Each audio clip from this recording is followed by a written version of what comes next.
મહીસાગરમાં લુણાવાડા નગરપાલિકા પ્રમુખ સામે વિજિલન્સની તપાસ. ભાજપના જ 11 સભ્યોએ ભ્રષ્ટાચારની રજૂઆતના પગલે તપાસ થઈ.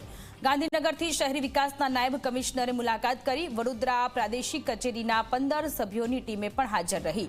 પાલિકા પ્રમુખ વિરુદ્ધ એલઈડી ટાઈમર સ્વિચ કૌભાંડનો આરોપ છે. સ્વિમિંગ પુલમાં બારોબાર ચૂકવણા અંગે ગેરરીતિનો પણ ગંભીર આરોપ છે. ત્રણેય કામોના દસ્તાવેજી પુરાવા તપાસ કરતી ટીમે કબજે કર્યા છે. મહત્વનું છે કે ભાજપ શાસિત લુણાવાડા નગરપાલિકામાં પ્રમુખ વિરુદ્ધ 11 સભ્યોએ ભ્રષ્ટાચાર અંગેની રજૂઆત કરી હતી, જેને લઈને વિજિલન્સ તપાસનો ધમધમાટ શરૂ થયો છે.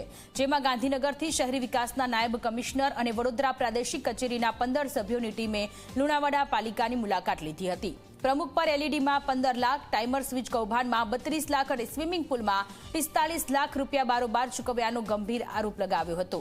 જે અંગે ત્રણેય કામોના દસ્તાવેજી પુરાવા લઈને વિજિલન્સની ટીમ ગાંધીનગર રવાના થઈ છે. પાલિકા પ્રમુખ સામે તપાસનો ધમધમાટ શરૂ થયો. રાજકારણમાં પણ ગરમાવો જોવા મળી રહ્યો છે.